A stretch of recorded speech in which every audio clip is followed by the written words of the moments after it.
Welcome everybody to an episode of the Everything Horror Podcast. My name is Paul Dosky, and tonight we are going to talk about the sequel to Beetlejuice. And joining me is the lovely Tessa Baker. Hello. And then we have the handsomely strong Ken R2 again. And then we got the baby face Tristan Knott. Good evening, infidels. Hello. Oh, man.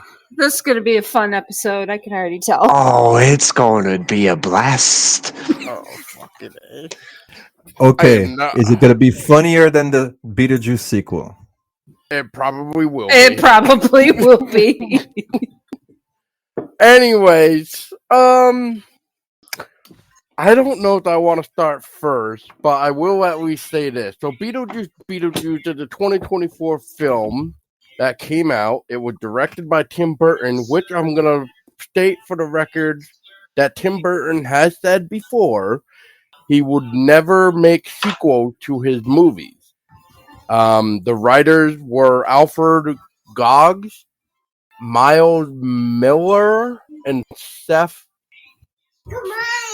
Smith, I guess. I don't even know how you pronounce the full name, but Seth Smith, I'm going to say. Also, it stars Michael Keaton again, Winona Ryder, Winona Ryder. Thank you. And Catherine O'Hara, and a whole bunch of other people, as we know. Even what's-her-face, who was in the Wednesday from Netflix. Which we all know, Jenna. I'm gonna butcher her last name, so I'm not even gonna. Ortega. Ortega.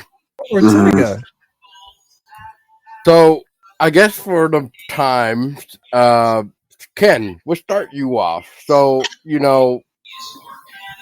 we get this movie, and I mean, it's been in the works since sort of COVID, but we also had the writer's strike that happened, which on that note, I'm going to say I was able to visit the set for the East Cornish, Vermont, because I live in Vermont, but they finished shooting there, and then when the strike happened, they literally had one section of the film left to shoot, and that was the treehouse scenes in Massachusetts, and et cetera and et cetera. So I forget how long the strike actually lasted. A couple of months, I know that, but eventually Tim Burton was able to get the last shot that he needed for the film. So I guess Ken, I guess first impression when you first heard of this movie, like, were you, I don't know, like what were your initial thoughts of getting a sequel to Beetlejuice? Well, I was skeptical at first. I say, okay, Beetlejuice makes sense, and now we're gonna have a third one, Beetlejuice. It makes sense. I'm surprised they made it. They waited so long for the sequel. It's been years. So with that, it's good that they dropped it now because you have two generations that may not know about the original, and they could revisit the classic. That's the positive. Oh, I'm actually with Ken on this one. I was actually skeptical because everybody knows how I feel about originals and sequels and things of that nature. And I honestly didn't know how I was going to feel about it because I'm like, okay, we're finally getting a sequel. It only took like so many years for them to put one out, and I'm glad that they did, but at the same time I'm just kind of like which I will get to the negatives on that when we chime in on that, but I will agree with Ken. It was about time that they did a sequel, and yeah, they pretty much set it up for them to do a third one as well. So I guess we'll see. How about you, Tristan? All right. Okay. All right. You guys have been waiting all night to hear my thoughts about this. So, okay. I was so excited to watch this because I grew up with the classic VHS version of the first movie. And I was hoping for the creepy, eerie music in the beginning. No, I did not get that. So I went from happy childhood to very depressed child in a very quick second. And I was very depressed afterwards when it proceeded to continue in the story and go from point A to point B to point Z to point D to point Z, lose it around A. Yeah.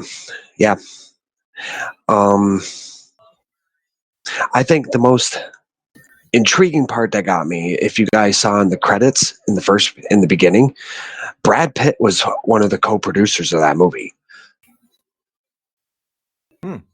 I did not catch that either. Yeah. I did not catch that until I watched it for the third time. So there was like little hints that I collected watching it that kind of triggered in my brain, like certain characters. And I think everybody would agree on this. So remember William Dafoe's part as what was he, the cop? Yeah. He was the actor pretending to be a cop. You remember when Michael Keaton confronted him and said, "So you got a little too close, huh?" And he goes, "I wouldn't know. It was a live grenade." Wouldn't he be more like damaged, screwed up from that in the afterlife? Missing a hand, missing half his face? Well, so if we go by the logic of the paranormal, you can technically sort of go back to a time where you could, look your best. But in this case, I do agree with you. Like, the live grenade should have had a more. Am I wrong? No. Did anybody else catch that? Do you think he's lying? Do you think that's actually the way he died? I'm going to say no. I don't think so either. I think he's just saying that because he's a rough and tough actor trying to pretend to be a cop. Right. Who always has to have a cup of coffee every time he talks. Exactly. And he's always got to brutalize the cup of coffee. Yeah. Ken, what do you think? It's caffeine abuse. Yeah, I think that was the typical stereotype detective that we see a lot of these, what is it, 50s, 60s? No, 70s movies. Yes. Yeah. I could be wrong. Yeah, something like that. The rugged, gruff type of detective. But yeah, he should have had more damage if he had a grenade explode next to him. I say if that was the case, William Dafoe didn't want so much prosthetics on his face. It may come down to that. Yeah, because I mean, he did do hours of getting ready for Spider-Man when he did Spider-Man. So, getting into prosthetics is a process. Look at Jim Carrey when he did Grinch. He was miserable when he did that because of so many hours of being make-upped. Yeah, that would be the only logical explanation for that. Yeah. But he did a great role. William Dafoe, he's a good actor. He's a great. Yeah. He did a good job, but also I did not like what they did with Danny DeVito in the beginning. They gave him a small part, and then they just. That a pun? Was that a pun? I don't know. I did not. I don't remember any other movie in this past or anything that had any link to that scene. I think we all can appreciate Dolores's way of coming into the movie, though. Yeah, and how she looked. That was awesome. I mean, she looked good. I just wish it was more like the original than different stories clashing into one. Well, they had. I mean, they definitely had a lot going on. I mean, yeah, Did anybody else recognize that she's actually one of the woman that played Dolores in Beetlejuice Beetlejuice is actually one of the brides from Bram Stoker's Dracula? yeah. Oh, She is. Hmm. Easter egg. Easter egg. But also, I wondered that scene. Remember when what was the wife's name? I always forget her name. The artist, Oh, Delia Deetz. Delia. Delia. Yeah. Remember when she saw the home sellers, the home seller woman, and Yes. did you get Barbara. yeah? Did you get the part where she goes, "Oh, is that Maxie Dean?" Yeah. What was that all about? I think she was expecting Maxie Dean to show up to her husband's funeral.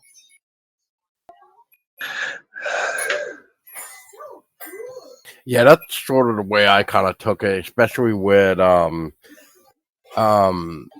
what they did to kind of make up of what happened to Charles. So yeah. So going off that for a minute with Charles there. So what did everybody think about that? You know, we all know like Charles is still around and stuff, but because of his problems, I'll say that it kind of made him definitely not get his role back, but like it almost seemed like the purpose of the film was almost surrounding his death, which I don't know if that was really necessary, especially with the way how he was taken out, which was quote bitten by a shark, which was all clay animation, I want to say, or some sort of like stop motion to help portray what happened.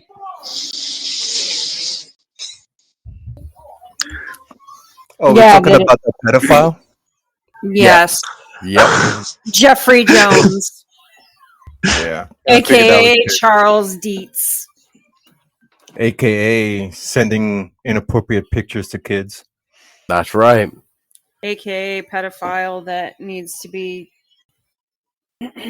Hung dealt up. with. I said it. Hung up. There we go. Yeah. But they were creative in the way that he passed away. Yeah, I gotta admit that. In a way, yes. But did we really need to see his body in the afterlife, though? No, not really. I don't think.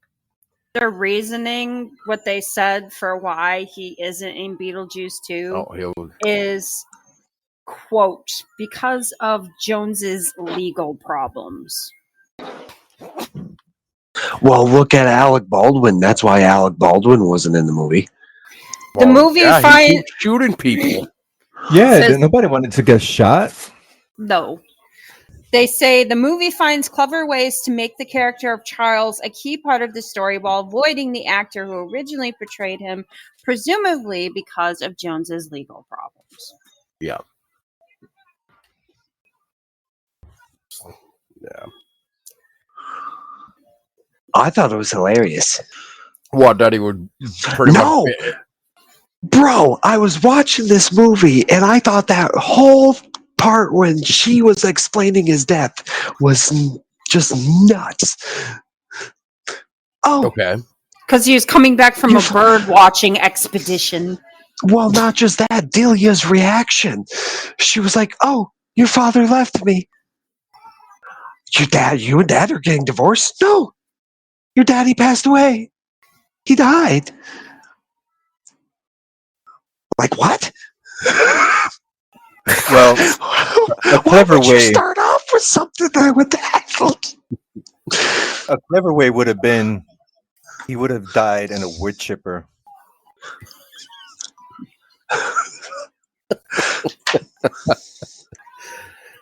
Mm. Ken said it. And then she was like, "Oh, he was coming back on his bird watch and crashed in the Pacific.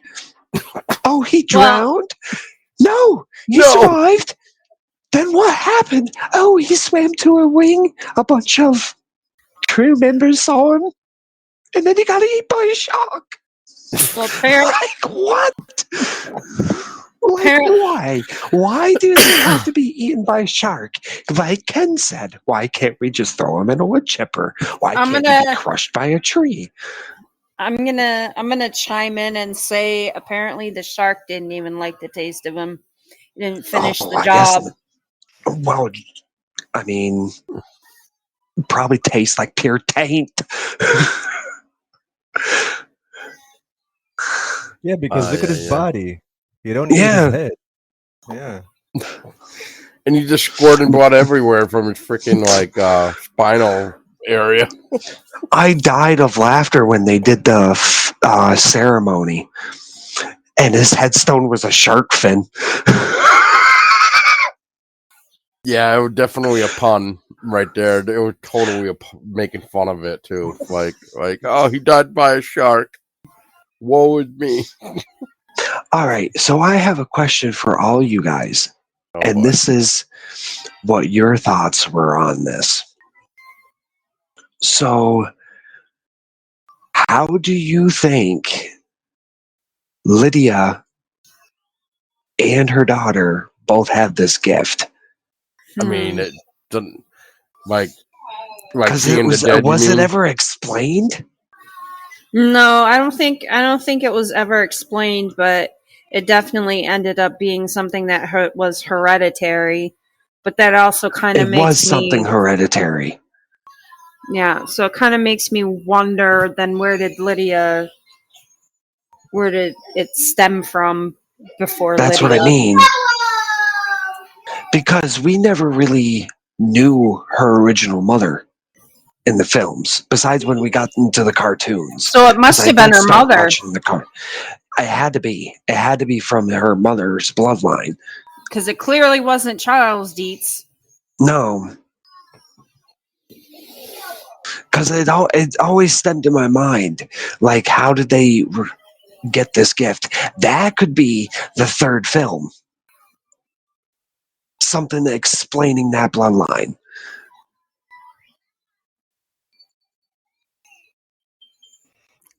That'd be a good backstory. That's what I never really thought of that. Yeah, I mean, we got Beetlejuice's backstory in this one, his origins. Yeah, and speaking of that, why was it in a different language? Was it because he was just from like that time, or was it just pointless? It was like he was speaking in Latin, so I'm guessing it's from the time period that he originated from, because it was back during the plague. Because I thought that whole point was pointless. Well, some parts of the movie was pointless. Mm-hmm. Yeah, but I think he was Italian. Was it Latin? Was it Latin? I couldn't tell. Italian? It was hard to tell, but it kind of sounded like Latin in some points, and then it sounded like Italian. I was like completely thrown off by that. I don't understand why he just didn't talk in his normal voice. Unless it was a comedy, or like to overemphasize the drama of the scene, probably. That's what I was thinking too. Was he was trying to overemphasize it, and they did it too much, and they failed. Yeah. Well, he was a grave robber. Well, and I think it went totally darker later on in the movie. You know, there was like some parts that I wouldn't even let my kids even watch. Which part was? Well, the whole part where when they're going for the counseling, when they call Beetlejuice for the first time and they sit in the counseling bin, and all of a sudden he makes them pregnant. Yeah. And she pops out a baby, and he goes, "Oh, I think they say he has my eyes, but I don't think so." But it was funny. I can't say it wasn't. It was funny, but it was screwed up. So Yeah, I the didn't get the way humor in that though. No, I don't. I didn't really get the humor in that either. When he said "spill your guts," I knew he was going to do something on that line, but I didn't know it was going to be that like like what are we detailed. spilling your gut? Yeah. Yeah, My I don't know. niece went and saw this. Well, I think they were really trying to go with a comedy aspect, almost like a feel of the first one, but I think they were overstepping it too with some of it, because And some of then it it was. turned into a musical later on. Oh well, that was still funny though. That was funny.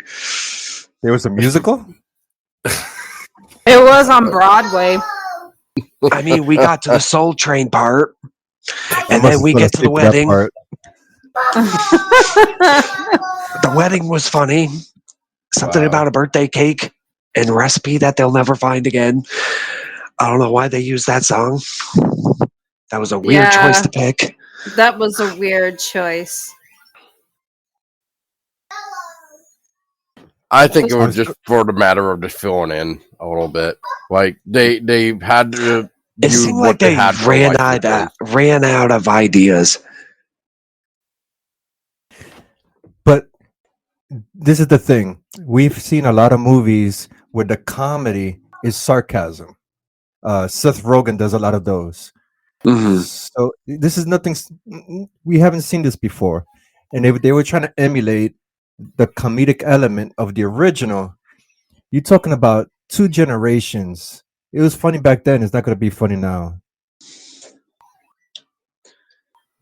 Right.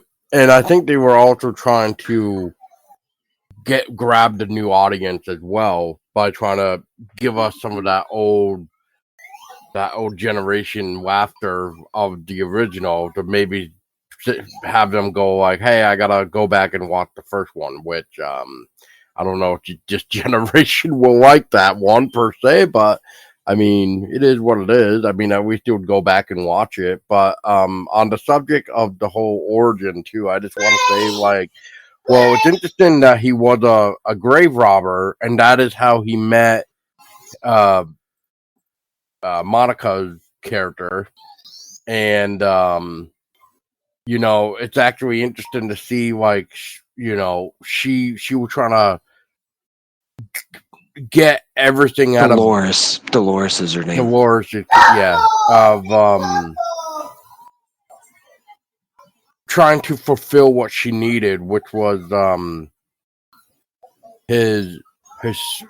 I remember the show, and then I can't remember the first part, but there was like two things she needed. It was definitely like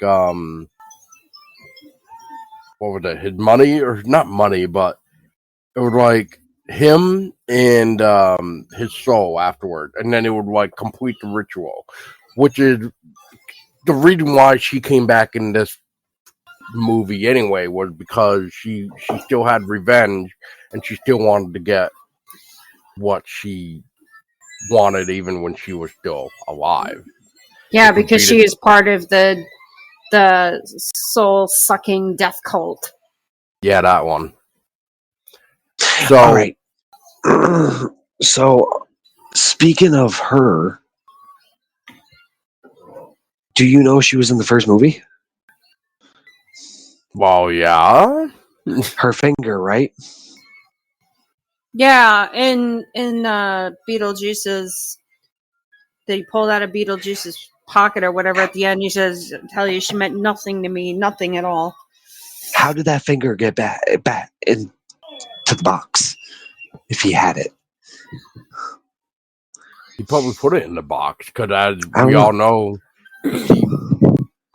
you know, they separated the part of her anyway. So I thought she was going to go throughout the whole movie without that finger. And then that finger popped up and that confused the hell out of me. I was like, where did that come from? well, maybe it was crawling around, kind of like Thing from, you know, like the Addams Family. Maybe it was just, you know, crawling around. I mean, who the hell knows? I mean, it's movie logic, so I mean, anything is possible, I guess. But so I guess if we're gonna be basing the story, not well, we got like what are they like 3 stories going on in this one movie because we got Lydia's daughter's story of what's happening to her. We got Beetlejuice's story, obviously, and then we sort of have the story about Charles because they needed to explain why he's not in the movie, etc., by being killed by a fucking shark. But yeah, I mean, so there's multiple stories going on, especially with the mother. Delia. Thank you. Where so going back to that part where Tristan was talking about the grave too. So how? I'm trying to figure out how to word this. So the part where I'm trying to talk about now is when she goes back to like with the snakes that are supposed to be defanged. It's like Yeah, she's going back to do a ritual to honor Charles's passing, kind of like give him like a royal send off, like a pharaoh, which, in my opinion, this guy does not deserve. But, anyways, I digress. well, if we're talking the movie logic, then yeah, sure, give him whatever type of send off. But in real life, I mean, whatever. That guy doesn't need anything. Hell, the amount of time that he actually mentioned in the movie, I don't even think needed to be that long either. That's why we're trying to say I don't really think we needed to see Charles's body in the afterlife, but they had to throw that in there because, well, you needed to at least still see that he is still quote around, but just in the afterlife. But anyway, so I guess that part was kind of I felt like that didn't really need to be in there, but then it does explain why she ended up in the afterlife too. But even that scene, I don't know, like that kind of took me out a little bit. So Tessa, what did you think of that? Like, I know you were kind of talking about it, but what do you think of that scene in sending Charles off? He supposedly supposed to have the defanged snakes, and then she still gets fucking killed. So what do you think about this whole stuff? I mean, I get the fact that she was grieving him, and that was like her way of like honoring her husband and everything. But this is why you do your research and you don't buy seemingly harmless defanged snakes from some black market dealer and not do your homework. Ken, what do you think about that whole part right there? I'm trying to remember that part. She's sitting, okay, let me try to paint a picture for you, okay? She's sitting behind Charles's gravestone. She's got a blanket laid out and everything, and she's got like a ground altar set up, and she's got the basket in front of her with the snakes in it. Right. Mm-hmm. And she opens the basket and takes the snakes out and goes to do the ritual, and then they go dead. Yeah. I was completely honest when I said I'm trying to remember it because there were some parts of the film that I did black out. I don't know. I missed the musical part. I missed that one. Yeah. And I tried to watch it twice and I fell asleep at both parts. So that goes to show you. But to circle back, as a writer, they overemphasized this guy's death.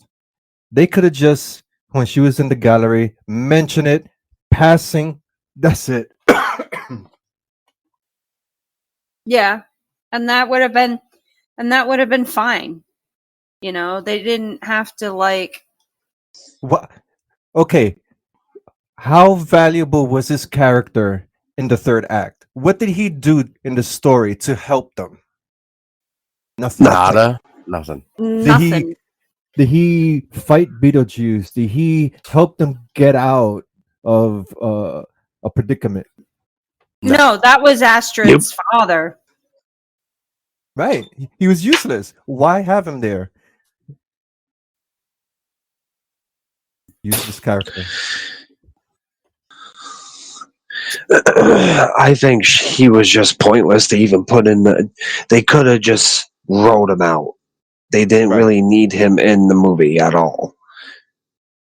Right, but then it kind of contradicts the whole like the house in morning or No, whatever. but they could have said, he could have died from a heart attack. He could have done something. Why did they need a claymation? You get what I'm saying? Like, why did we need that kind of Why did emphasis we? on his death when we didn't really need that? When we could have just. And also, you're talking about the Delia thing. I didn't feel like that was Delia. Like, I always felt like Delia was prissy, very high maintenance. In this movie, I know she just lost her husband, but it didn't feel like Delia. Same with Winona Ryder's position in the movie. I didn't feel like that was her either. It felt their performances felt weak to Mm-hmm. me. They felt like Maybe that's the word I'm looking for. Weak. they felt weak. They didn't feel like the actual characters that I connected with in the first film. Like I felt like when I was sitting there watching the film, I felt like I was seeing two totally different characters from the first film. And yeah, you where's that Delia with that fire? Like, if you do not let me get out this house and make it my own, I will go insane and I will take you with me. We didn't get that fiery, Delia. And Lydia and I love Winona Ryder. I love her. She's fantastic actress, but in this movie I was disappointed.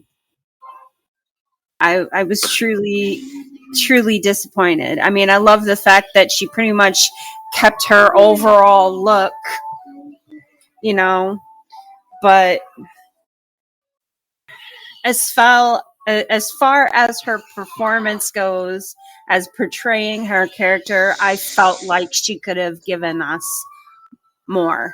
She could have given us a better performance. It's almost like they were both like holding back in a way. Well, And we also got to remember during this time frame of shooting. I mean, I wonder I wonder if part of it felt rushed was because of the writer strike that happened, the strike there, the Saga strike or whatever the hell that strike was. I'm pretty sure it was the writer, but I'm pretty sure Tim Burton was probably rushing it because he probably wanted to get everything shot and ready to go before the strike happened, which is, I think, what I was mentioning too, because they didn't stay in Vermont long. I mean, if anything, the sets were in Vermont longer than the actual shooting was. So, I wonder if that kind of came into play of like what Tessa was saying, be holding back the acting. well, here's the thing. Any of us knows with any Tim Burton film, like there's like this certain like vibe or element that makes his films truly great. Yeah. And you can't Quirky. rush that kind of genius. You can't put a timestamp on that kind of genius. It has to be, it has to have room to grow and to breathe, and you can't rush that process. And I feel like he rushed it, and he shouldn't have rushed it.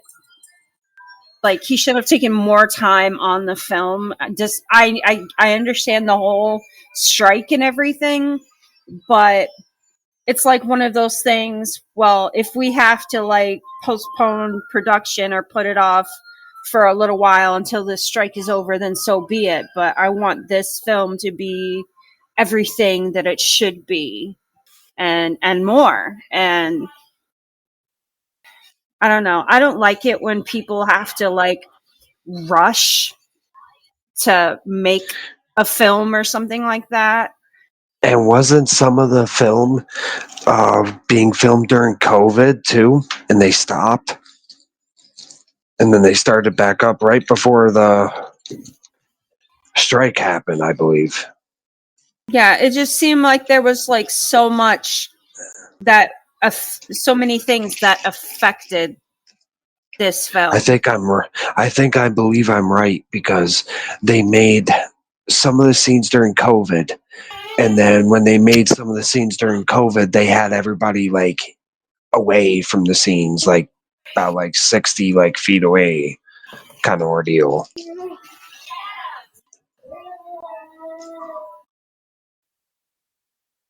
I mean, there are certain things about Beetlejuice that I do, love and appreciate about it. But there's a lot of it that I was disappointed with. Like, I don't know how else to say it. Hold on, baby. I'm really curious to see what you guys like. I know we're sitting here and we saying all these negative things about it, but Well, like, hang on, Tristan. Before I move this here, just so you know. So, and I know Tessa just stepped away. So anyway, I just found this. So the principal photography for Beetlejuice began on May 10th, 2023 in parts of the United States and England. Filming was suspended for 4 months due to the 2023 SAG-AFTRA strike, but wrapped up in November 2023. The film is scheduled for release in the theaters on September 6, 2024. Some other thing to know about Beetlejuice 2 was that the film's cast include the Michael Keaton, Winona Ryder, we already kind of said it. Jenna was the daughter of Lydia, basically. The film was shot in Vermont and Buckinghamshire, New England, and was secretly referred to as a Blue Hawaii during filming. The film was also in development for many years before Brad Pitt's Plan B production company joined the project in February of 2022. So going back to what Tristan was saying earlier about Brad Pitt. So there you go. Well, there's a lot of things I want to interject. Since the writer's strike was going on, that would lead into the terrible, terrible story of the father and the claymation. That could also tie into the shooting of the film, because they had no actors. They had to go to an animation studio to fill in these gaps. That's the only logical thing of why they put that into a film, because it basically makes no sense whatsoever. So we're talking about production, we're talking about writing, and they say, "Hey, let's just come up with this stupid idea and put it together and put it in the film just to make up what? How much minute? 30 minutes, maybe more." It was not even. Yeah, so this runtime for Beetlejuice was an hour and 45 minutes. Yeah, I'm pretty sure we could have all agreed that claymation could have totally have not been into the film, but then again, they needed that claymation or the stop motion because of the afterlife shot of Charles' body walking around, which we didn't even really need that. We didn't need that. We didn't. Like Ken says, all they had to do was say, he just died, heart attack, whatever. Just boom, gone. Boom, you wanna do like a mourning shroud thing for him at the house and a gravestone, fine, but we don't need to see any more of him. or anything to do with him other than his headstone and just be done Also, with it. they could have opened up with that scene too at the cemetery. They could have. Exactly. They could That have. could have been their way of saying, "Oh, Charles is gone," you know. Yeah, and That then I they could could wish have they went a explained lot. it there. No, I honey. wish it didn't feel so like kiddie. You know what I mean? I wish it had like a darker feel to it, like the first one did. But that goes to what Tessa said. Tim Mhm. Burton films is quirky, dark humor. This it was It didn't nah, feel like it. it didn't feel like no at all. We could look at Batman, this, Like that, Edward Scissorhands. It's totally different. we could have done without the whole Soul Train dancing disco scene. We could have done without so much with this film. Like it truly, and this hurts coming from me because I'm a huge Tim Burton fan. Huge. I love his films. But this did not feel like a Tim Burton film to me. No, I No. agree. It did not feel like it to me, and I was so disappointed because like as soon as I heard that he was directing it and he was on board with this, I was so excited about that aspect alone. And then the fact that Michael Keaton was coming back to reprise his role of Beetlejuice, Winona Ryder was coming back to play Lydia, and Delia Dietz, Catherine O'Hara was coming back. Michael Keaton is the reason why Beetlejuice was at least decent. Okay, Michael Keaton Yes. is fucking Beetlejuice. Okay, like He's a nobody good can actor. He is amazing, and if it was not for the simple fact that Michael Keaton came back to reprise his role as Beetlejuice, I wouldn't have even gone to see it. I don't He even was know who- hilarious in the movie. He yeah, was. good. Oh my He was god, he amazing. was so funny. Okay, so let's step back for a minute too. We're forgetting one little part too, which Tristan sort of brought up before during the therapist thing. So let's go back to there for a minute.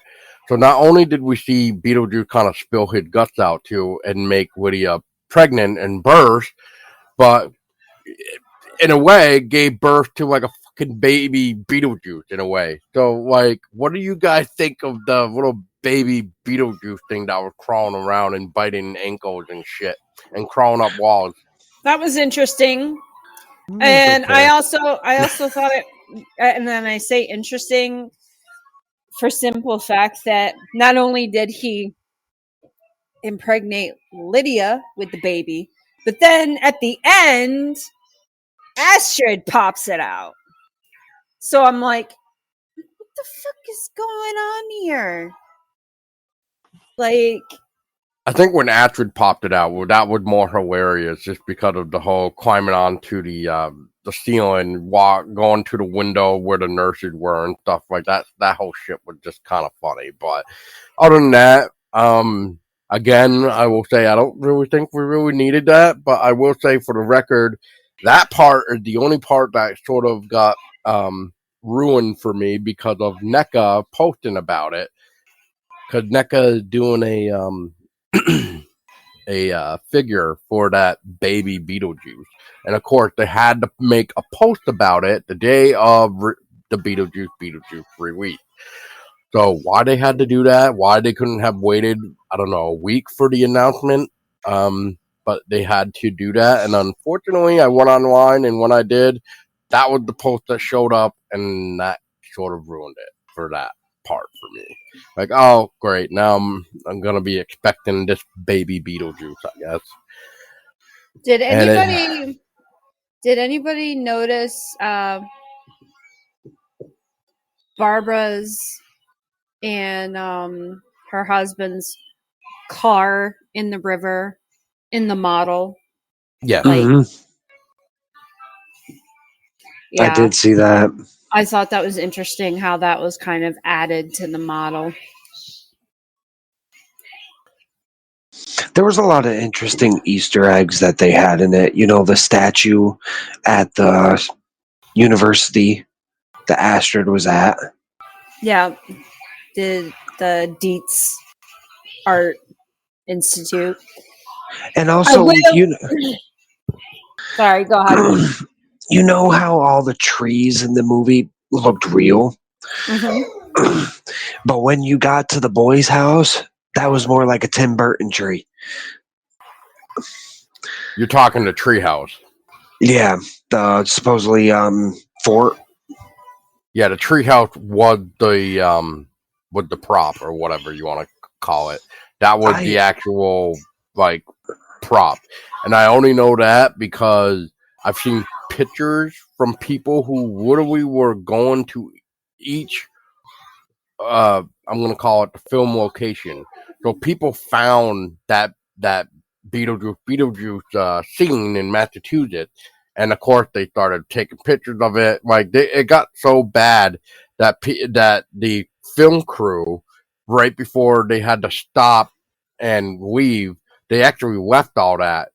But when they left, they actually put like the caution tape around it, basically saying like, "Do not touch this." Like basically. And I'm gonna have to say this right now for the fact that it shut down for 4 months.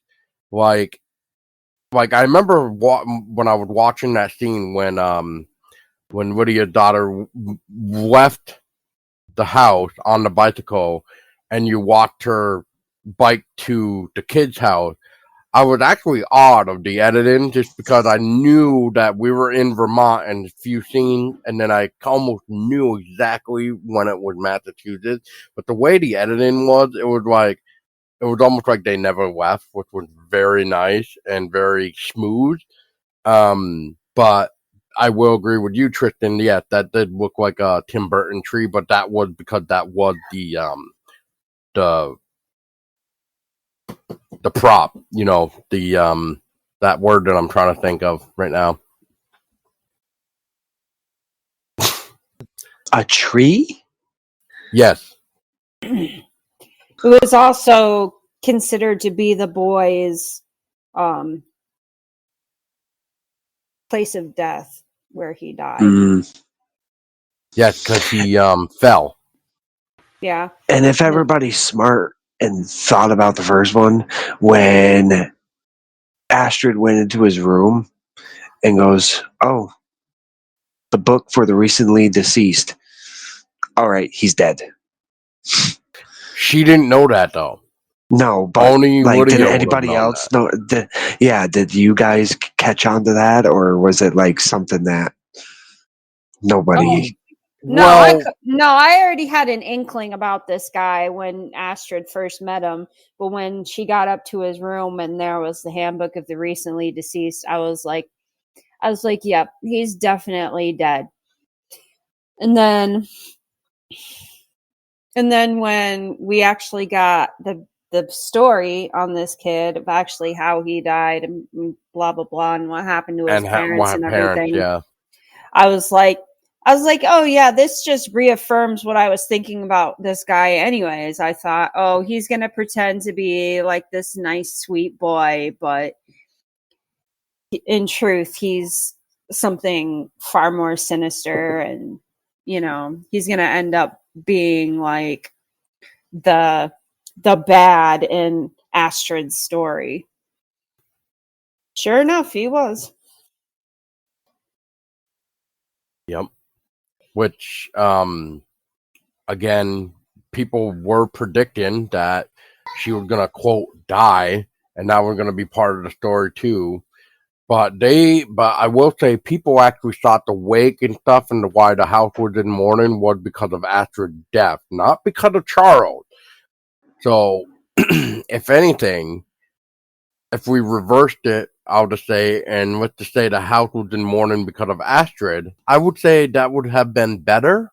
Not for Charles, though. But I did find it awkward, too, that the dialogue for Lydia's story with Astrid and shit, well, maybe we could even count that as the fourth story in the film, to be honest, with Lydia, because the dumbass wanted to marry Lydia for, the money and the fame and this and that. Rory, yeah. Yeah, because thanks to, Beetlejuice's truth serum, kind of like what we've seen in the first film, that's how we find out why he's the bad guy for Lydia's sake, why he's trying to so desperately to get her to marry him, which is her fame and her money. Fame and the money, yeah. And not just that, but like you had to do it like at Charles Wake, which is fine. I mean, that guy was in my opinion, that was so inappropriate. it totally asking somebody to marry you at someone else's wake and funeral, it's so inappropriate. How did he call it? Come on. What did he call it? Oh, it's supposed to be a sad day, but let's make it a happy memory or something. Like yay for us kind of thing. In my opinion, that's like spitting in the face of like the dead. Yeah. Yeah. But don't you think, I thought it was more like a jab, really. Because I kind of like watching it for 3 times in a row to like fully understand what the hell was going on. Man, dude, I think you beat all of us here. Ken said he was trying to watch it twice. He fell asleep. I tried to. Paul and I watched it once in theaters. Yeah. Well, mostly because I have a lot of distractions and I don't really pay attention that well, so I lost a lot of parts out of the movie. So I had to go back and rewatch it and actually pay attention this time. But that character, the guy trying to take her money and marry her for money, it seems so generic. That's what I mean. Did it seem like a stereotype? Very. It was so generic. Look at what was it? Scooby-Doo Witch's Ghost. What was the guy? He wore glasses, black hair, long ponytail. Yeah, he was an author. Yeah, Ravencroft. If you look at any other movie with a villain in it, there's a guy with a black ponytail. He wasn't wearing glasses though. No, but like right off the bat, like he was essentially a gold digger. Yeah, he's back. Yeah. Like right off the bat, I knew like, yeah, he's in it for the money. Yep, he doesn't really like her, and the reaction he did in the bathroom. And I'm sorry, his whole like thing with like Lydia, like we are so in tune with each other and blah blah blah blah blah. And what you feel, I feel. I'm like, oh my fucking god, this is making me cringe. Please it was stop. Cringy. It was. I was just like, oh, please no. I made a poem for you. Oh, how's it go?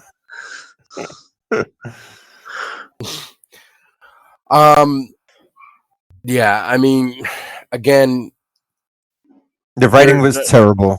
The writing was terrible. I will say this though, I do appreciate how they chose to open the film and keep it like the original opening credits for the film, where they used the model idea again. Yes. Like they did in the original. I do appreciate that. I saw that and I'm like, okay, yes, this is great. Like how they're doing this right now. But I wish the opening song was different. Yes and no, because it kind of goes with the model in a way, and it's kind of like the homage to the original. I'm talking about that like one moment when it goes talking about the cake in the beginning of that song. Like, why was that part needed to be in there? I know they did. Didn't they do Deo in the beginning of the first movie?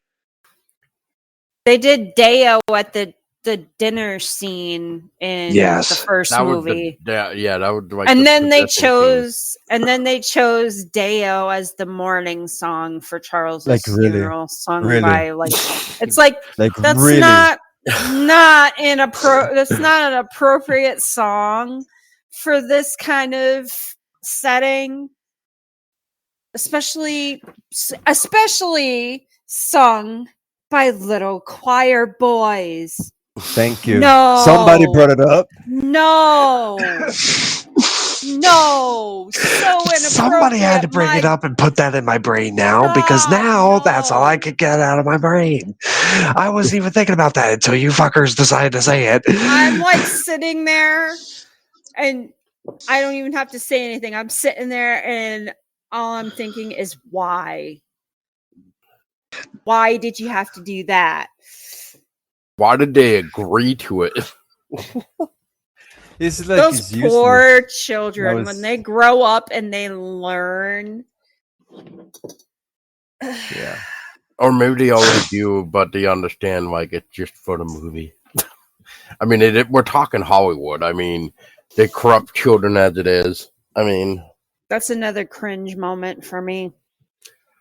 but Between Rory's like touchy feelsies, oh, we're so in tune, and then that, I'm like,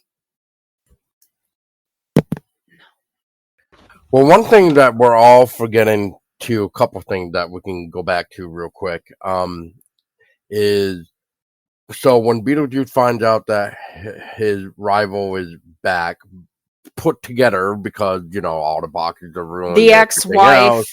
Yeah, the ex-wife, which we finally figured out and stuff. And then, then poor Bob gets brought into all this mess, which I gotta say, why? Why Bob? Because goddamn it, Bob was awesome. And what they did to Bob was uncalled for. I said it. Beetlejuice making Bob dress up as like a Beetlejuice impersonator. Well, if she sees you, then you're getting your soul sucked and not me. I'm like, oh god. And then when he's underneath the table. I think I feel bad for. I think I might feel a little bit worse for Danny DeVito's character in the beginning. Because I knew it was him right off the bat, as soon as I saw him before he even opened his mouth. I'm like, wait. What happened to the French guy? He fell down the hole. Then DeVito gave him instructions. I don't remember what happened to him in the story. He ended up in the waiting room. Yeah. And then after that? I don't know. He disappeared. Yeah, I was gonna say I don't remember him showing up again. Right. No, last time we saw him, he was in the waiting room, and that's all we saw of him. Right. He was pretty much walked in there, and he's like, "What do I do? How am I dead? I'm not dead." Blah blah blah blah blah. And it's like, yes, and then that's it. Yeah. So then that's it. why introduce him at all? I don't know. He was a filler. He was a useless But this brings filler. This brings us back to the writing. The writing was just bad. And I kind of would have liked to have seen Miss Argentina sitting at the window in the waiting room instead of this whatever she was. Miss Argentina was iconic. You have to agree with me on that one. Well, we had 3 writers for this film. Yeah, three writers that didn't know what the fuck they were doing. 3 writers. Wow. It's ridiculous. 3 writers, and they still didn't get it right. How would the brainstorming session be? Hey, let's talk about this pedophile. Hey, let's talk about this French guy for no reason whatsoever. These characters are so disposable, have nothing to do with the story, but let's just put them in there. Let's just put them in there and just give them, filler time, and make their whole appearances be useless and make no sense. Like you said, no sense, because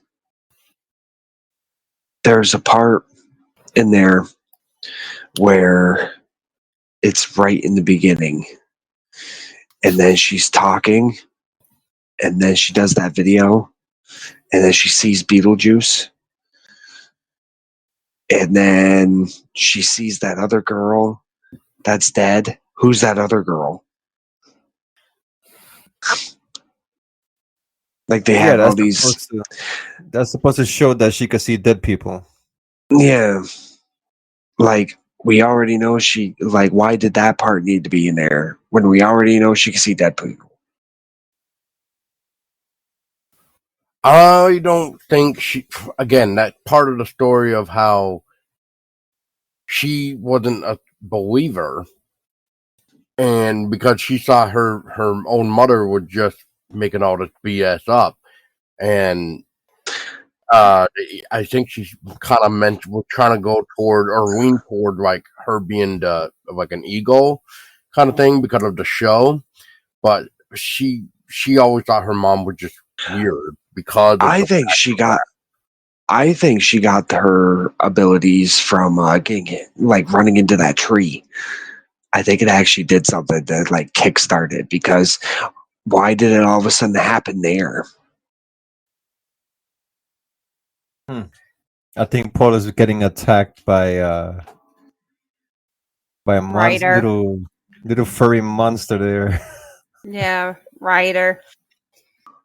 Yeah, it's definitely Ryder. He's trying to climb on my shoulder because he's trying to reach the pull string of my light that I have here. He like to try to bat at it with his paws and try to bite on it and whatever he can do. Right? Mm-hmm. Tristan read up a good part. I think we have some plot holes in this film on special abilities. See, there's a lot of mistakes with characters, how they're written into the story. And the detective, Willem Dafoe, how major of an impact was his character to the story? Now that we're thinking about it, at the end, was it did he do something? I mean, not really. He didn't really do anything because as soon as he tried to like interrupt or interject into the ceremony, Beetlejuice took him out. Right. Like froze him. Like he didn't Right. really do anything. He was just pretty much standing there, just kind of just Yeah. looking whatever. Space It would feller have been again. fun if he would have been a tough guy and had a grenade. That's why he died. He could have saved the day with a grenade of his own or some type of gag. Why put him through the whole story? Just have him there like a statue. Well, Beetlejuice did say to freeze, so I mean, whatever. But then again, Beetlejuice was trying to marry Lydia because Lydia signed the contract, which was the whole sealed deal agreement that if Lydia asked Beetlejuice to do this for her, then she would marry him. So of course Beetlejuice was trying to put it on a contract, but which was help Lydia get Astrid's soul back to the living, basically, and That part was pointless too. It was pointless. Oh, let's introduce her father. All right, they see him in the afterlife. And then after they see him in the afterlife, oh, don't stamp that passport. Too late, man. Oh. Let's just send him to hell. And then there's the end of that story. She's got her life back. How the hell does that work? Bad writing. So bad writing by 3 different writers. Yeah. Well, this is where it gets interesting with the writers. So the Alfred writer is known for Spider-Man 2 from 2004, The Mummy, Tomb of the Dragon Emperor, Charles Angels the TV show, Smallville TV show, even did the Wednesday TV series that we've seen on Netflix. So let's go over to Miles now. All right, hang on. Miles, hang on. With that whole was that Alfred? yes. Just hang on though, it gets better.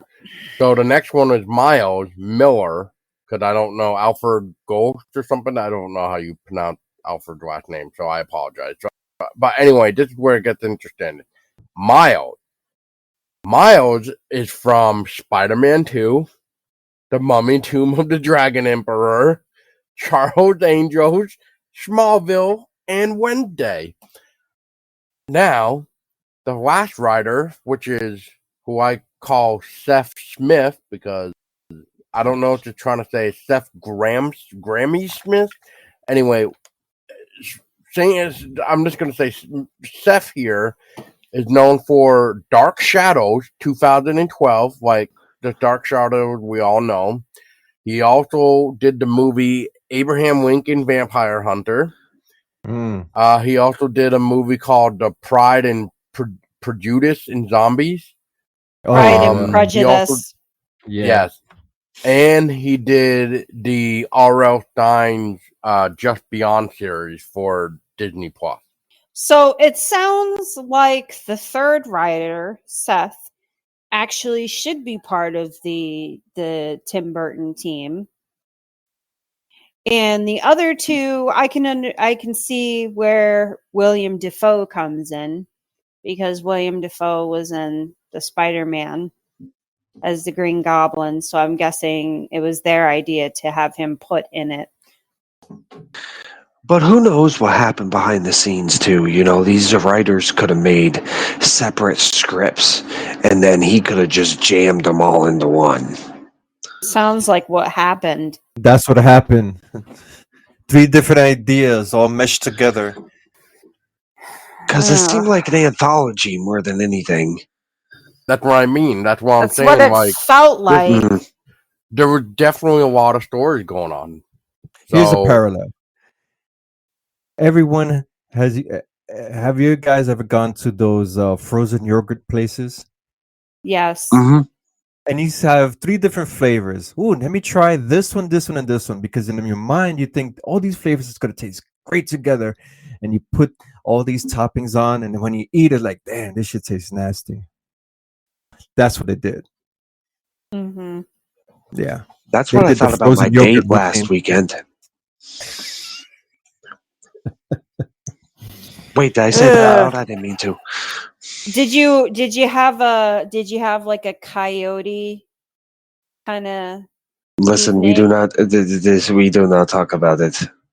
It is off limits to talk about here in public.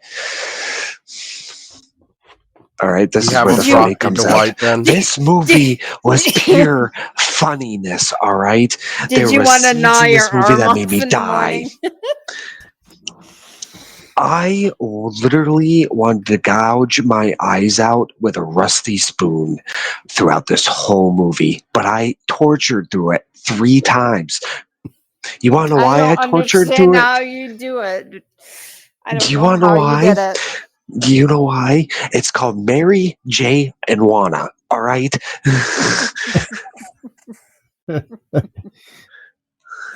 You thought maybe if you involved Mary Jane, it would make the movie more interesting? Well, I thought maybe it might make the more scenes funnier, and it kind of sort of did, but then it kind of sort of failed, because when it started going, whoo, I was like, bad trip.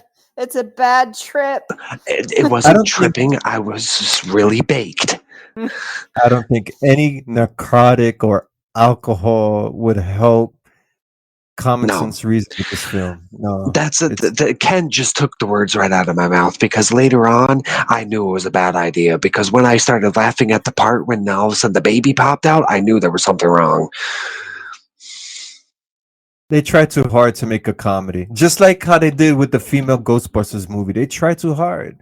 Oh my god, that failed terribly. Oh my god, Ken, you and I should talk about that sometime, because I watched it. That's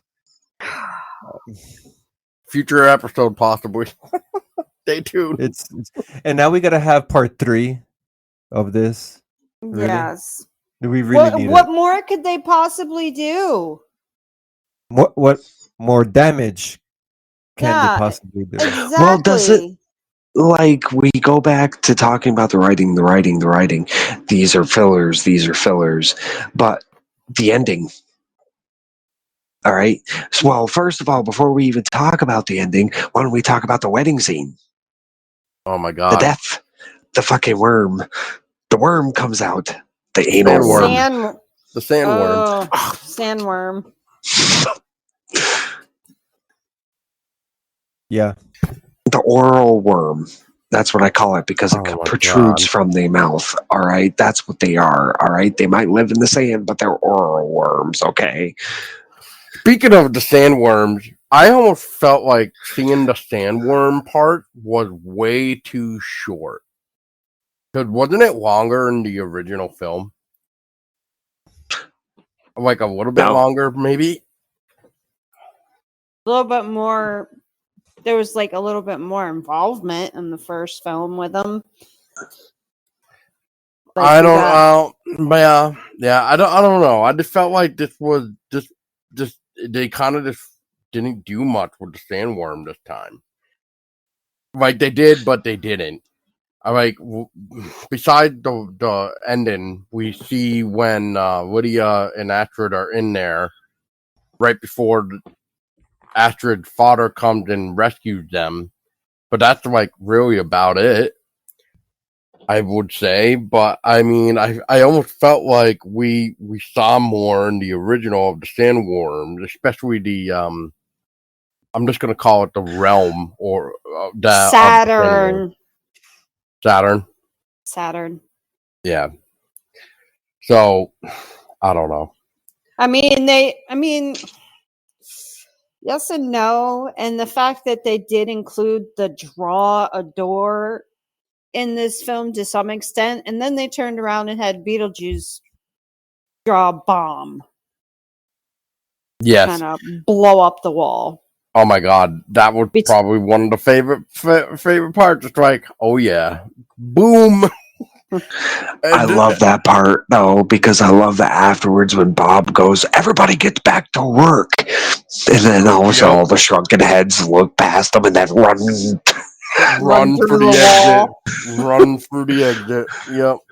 Yeah, because Bob was trying to do what Beetlejuice said. Hey, make sure nobody goes in or out. Okay, so. I'm just gonna say this: Beetlejuice and all of the shrunken head guys and Bob, like they did the best. They were the movie. Yeah, and I will say that Dolores did good on some parts too. The fact that she's like a soul snatching succubus. Yeah, she was also a plague doctor. Yeah. But to go back to what Tristan was talking about for the ending, I will at least say I cracked up with the song that they chose for the wedding for Beetlejuice and Lydia. I will at least say that. I was like, you and I were both looking at each other like, what the fuck? Like, really? Like this song? And of course, yeah, it made it all the more better, especially when he froze everybody and they're spinning up in the air and everything else, and you got William Dafoe's character trying to be like freeze, and he would have we frozen. But like besides all that, though, it was like okay, well, this is how they're gonna end it. It's again lame, but it's just like I guess that's how we're gonna end movies now. We just gotta figure out a way to just end it, and of course, Tessa, you know how, like, sort of like what I said at the ending, which was, well, I guess they had it coming, which was they literally took out Astrid's tool boy, who were trying to use her to get back into the living world anyway, and then Beetlejuice's ex-wife, like, all in one gulp from the sandworm. But, I mean, I mean, I guess that takes them both out of the equation. So again, that goes back to like what Ken says and says, what can they do next that would be more damaging to the film? Like if they had to make it I again. I think they should leave it alone at this point. I don't think they should make a third. I think they should just leave it alone because Or give it to a different director. give it to a different director that's not going to rush the process and not take on 3 different writers to make up a freaking mashed up rendition. I don't think it was Tim Burton's fault. I think if we're gonna have Tim Burton on it again, at least let him have more of the hearsay, which I know he can't really. It's more of the producers and the writers say. I don't But know if Brad Pitt should have been involved. Brad Pitt was involved in 2022 though, so for all I know, he was the start of this. For all I know, I really don't know. That's just my own opinion on this. But I know Brad Pitt's company was in it in 2022 before the stuff really took off. Even though they did say that the writing for this has been in the works for years, but they don't really classify. I mean, I'll blame the writers, The writers. the strike, COVID. I won't The blame writers. Tim. I won't. Yes, the writers, and again the writers. But I will not. I will not blame Tim Burton because, in all fairness, the man really truly is a genius, and I usually like enjoy everything he makes. And I really, really, really wanted to like this so badly because I am very much a Tim Burton and Beetlejuice fan. Like Beetlejuice is like one of those films that I grew up with and the series and everything.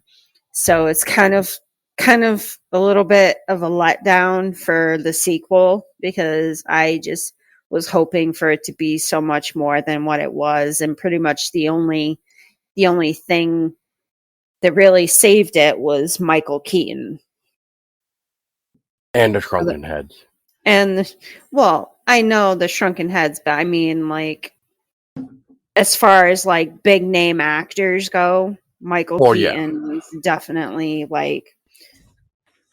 Well, I'll just say that in the original, it was totally darker than the sequel. Like the purpose of Beetlejuice made him like in the original. They really made Beetlejuice act like he was a fucking demon, like Trickster he was demon. a trickster demon. In this one, I really had a hard time seeing that trickster demon. Like they didn't really make him feel like he was a trickster because when Lydia was asking for his help, it was almost like she was the trickster because Astrid made a good, valid point about why the contract that she supposedly signed with Beetlejuice was not valid anymore and blah, blah, blah. And yeah, it was almost like the road got reversed. And in this case, it felt like Beetlejuice was more like a comedian, I guess I would say, because like he knew what he was doing, but like at the same time, it was like now that the ex-wife was gone because of the sandworm, it's like, well, he can just stay in the afterlife now. Well, also, he's getting a lot older now. So, if we look back at the first movie, I think he did it when he was, in his 40s? Earlier than that? 30s? Oh, gotta consult IMDb. So how did this come in? I was going to say, so how was this coming into play, Tristan? Because remember in the first movie when he was in the video and he was like talking about, oh yeah, call me, and then he gets on the ground and he does this shaking. He probably can't do that anymore. Michael Keaton was 36 years old in the original Beetlejuice. And now how old is he? So add 29 years to that. So he's in his 50s, so he can't do a lot of things like probably now that he used to back in the day. So that's probably why he probably took it easy, because there were He's a lot of 70. things that He's 72 years old now. Wow, looks good for a 72-year-old. Mhm. I think he could have done a lot more. I honestly just think it came down to the writing again. I don't think they let him have a breathable character in this one. It was more like he was just trying to run away from his problems. Yeah. That's why he had Bob be the imposter, which I don't think she would have failed anyway to. Well, it didn't work out anyway, as we all know. Poor Bob, but I mean, yeah, he doesn't look bad for 72. no. Ah, So, I mean, I don't know. I mean, if they are planning on a third movie, then they better work on it soon. Not another 30 years. Yeah. But again, this goes to, I think, to a point where we all had this discussion one time where it's just like, was it really necessary like 30 years later on? I think we almost sort of talked about that with Halloween and possibly Texas Chainsaw. Like what Netflix were trying to do with the whole 40 years later bullshit, like Halloween started. So I think we were all talking like, is it really necessary to try to start a whole new timeline? Like, I don't, to try to bring back original characters and then just kill them off.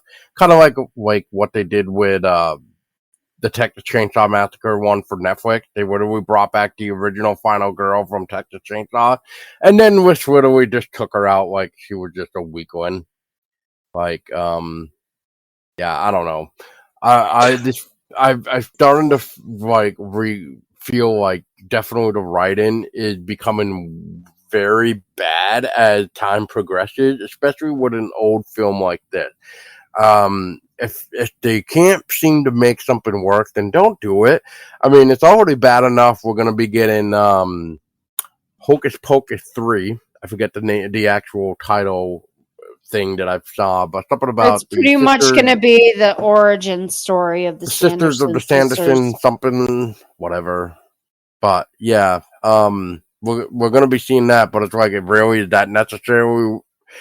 We've already seen Hocus Pocus 2, and we've already did an episode about that, which Tessa really complained about that, which I don't blame her, and we had our good friend Richard on for that one too, which, oh man. Oh my god, Hocus that was Pocus. another Hocus Pocus 2. with those washed Sanderson up sisters. actress has-beens. And this, Oh they the boy. one in the film? Oh boy. Yeah. Yeah, Another Ken, discussion. Ken, Stay tuned. don't get me started on that, please. Revisit the episode. You will hear all about it from me. I was So anyway, to wrap this up in a small little bowl for me with Beetlejuice. So anyway, when it came to Alien Romulus, I first said to Tessa, all right, you know what? This film was fun, but I did have some complaints about it and this and that. I gave it a 7.5 right off the back. As soon as I was done with this movie, Tessa and I were quiet. We didn't even talk about the ending or even the movie in general until we were back in the car, I think, going back home, and that was like, I don't know, an hour and a half later. We were walking around the mall just checking out other things, but like even sitting on it for what is it, like 2 weeks now since we last saw it, or maybe 2 weeks. It would be 2 weeks tomorrow. By the time this is out, so yeah. Anyway, so I guess. I don't know. I'm like, to me, I want to say this is like a 5 or 6 to me, but I want to bump it up a little bit because of Michael Keaton. But I also like they took out way too many people in this film too, and I like Bob. What the fuck? Why did you take out Bob? That pisses me off a little bit. Danny I wish they DeVito. gave Bob a voice. They Paul totally is could have done that. Paul is so irate about how poor Bob was just taken out of the equation. And I don't think Bob could talk because his lips were sewn shut. Exactly. But I think Yeah. Tristan is trying to say, no, like, what if they could give him a voice? Which that would have been interesting. I mean, maybe we could have had that in I the think- third film. I think he kind of made noises a little bit when He did. Dolores He was re- like sucking this Beetlejuice hole really out of liked him. Bob. I wish he saved Bob. That, well, He shouldn't have dressed Bob up in a Beetlejuice impersonator. maybe outfit. Bob should have just went with everybody else. Yeah, I mean, that part was kind of funny too, actually, when Lydia's soon-to-be husband was in the house, and then he sees all the shrunken heads start running out of the house, like, oh my god, where did these guys come from? And then you just see the shrunken head people just taking over the town of Winter River, thank you. Which was basically all Vermont. Like that Halloween store they were in, that was in Vermont. Winter River, like some of the stuff were there was just literally from Vermont. Like the Halloween shop was literally in the same area of Vermont. So that's another thing that I've noticed too, is like when I was walking the set there, they had a lot more going on to make it feel like you were in Winter River. Like the post office and like some of the boards that the town actually has, like all had like Winter River stuff on it to kind of help get like grasp the idea that you're literally living and breathing Winter River right now. So I love that stuff. I love those shots and everything else, but it's just I don't know. Like there's totally would have been so much more that I think was a missed opportunity. And so yeah, I'm gonna probably give this a 5.5. How about you, I Ken? give it. Well, I was just looking at the ratings here on Rotten Tomatoes. So it has a 77% audience rating. Well, we could take that info with the grain of salt because some of the other movies that they rate here as pretty good, like My Old Ass, is 91%. So, yeah. You wanna repeat that? Yeah, there's a movie called My Old Ass, limited release, and is 91%. So, like I said, you could take it with a grain of salt because Beetlejuice is 77. And then you have this terrible, terrible film called Blink Twice, and it's 74%. Yeah. So you could take that a good, bad, I don't know. Personally, I don't even pay attention to Rotten Tomatoes. They became a joke over the years, in my own opinion. So what's your own personal opinion for a rating there, Ken? Okay. When I was semi-conscious watching the film, I was gonna say Ken hadn't even finished it. I don't think.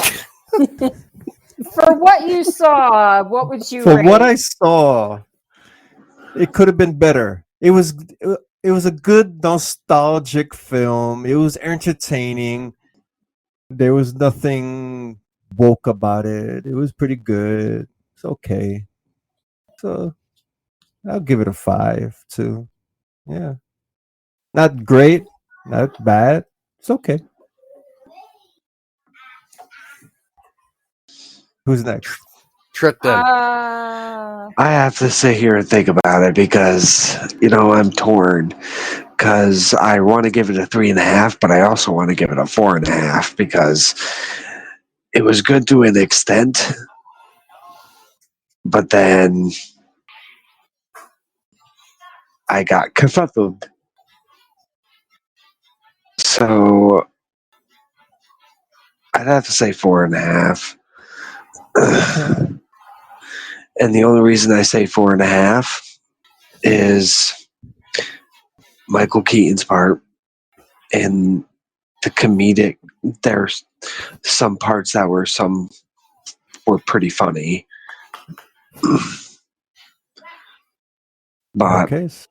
all in all, like living in the state of where it was made, that I think that's kind of cool.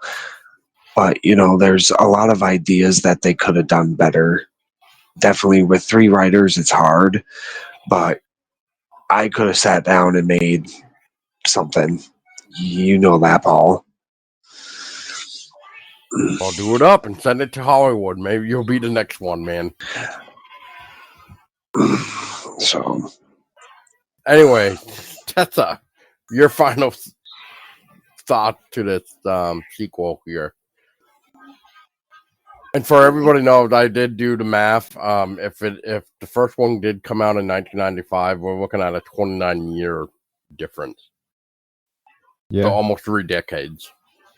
3 decades. 3 generations. Yeah. Okay. So I don't feel old. You do.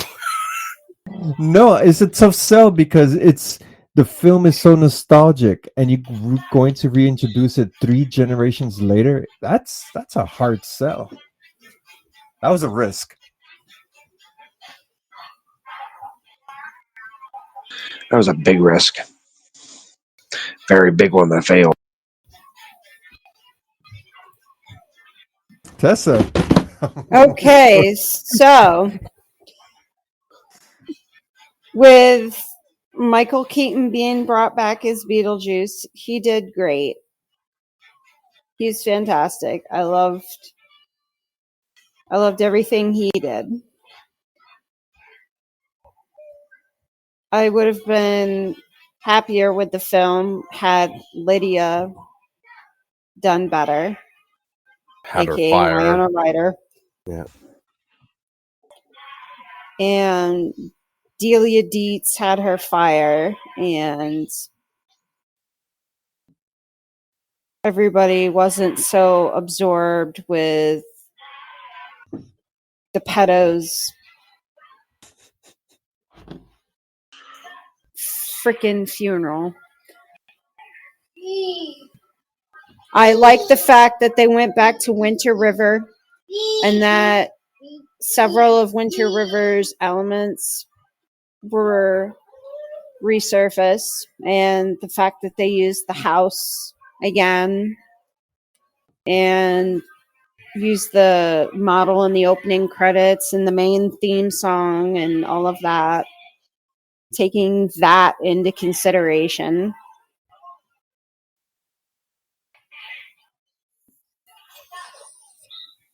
I'm going to give it a 5.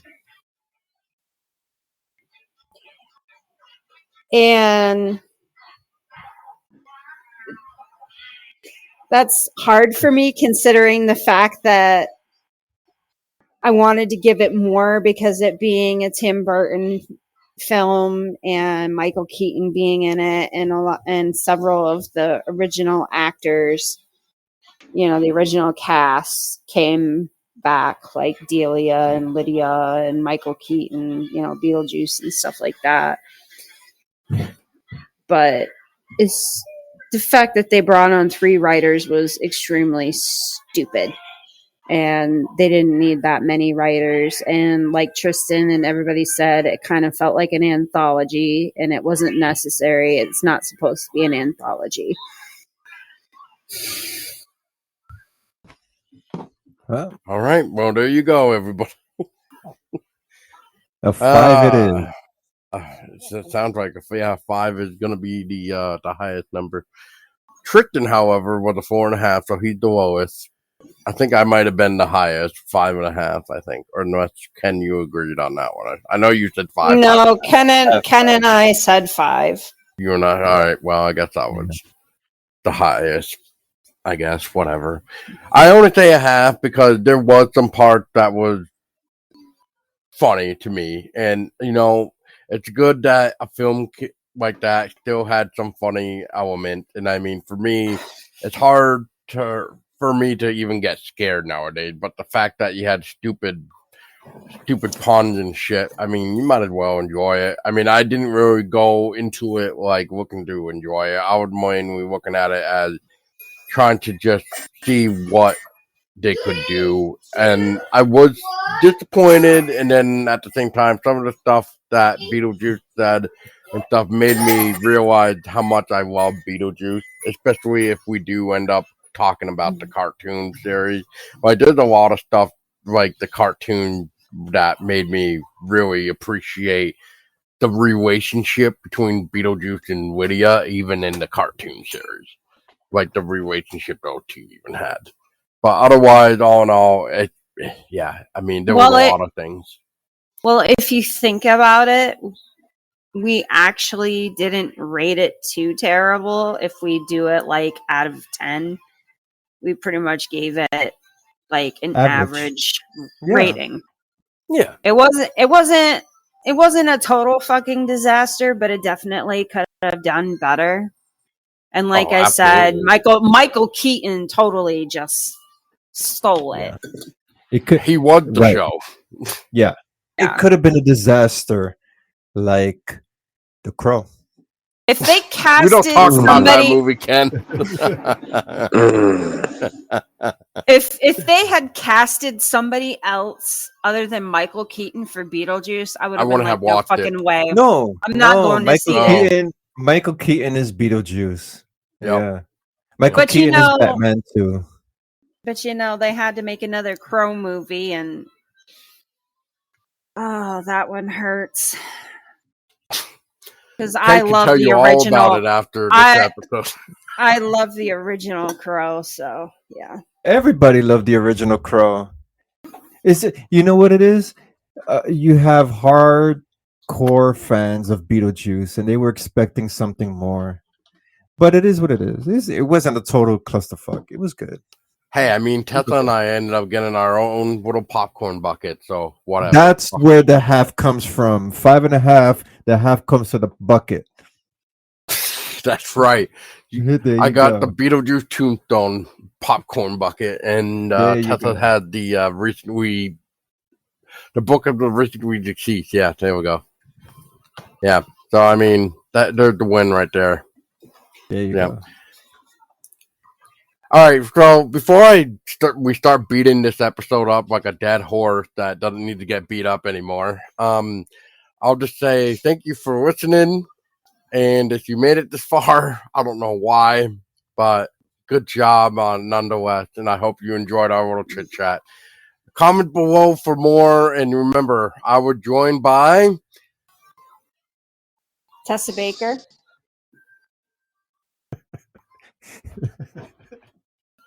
I'm waiting for Ken. Ken Arthurs. I was waiting for you.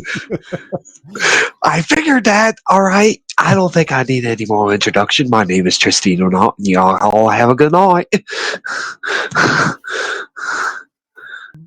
Awkward, heavy breathing right there, man. Very awkward. Anyway, and then of course you had me, Paul Oski. So until next time, stay scary, everybody.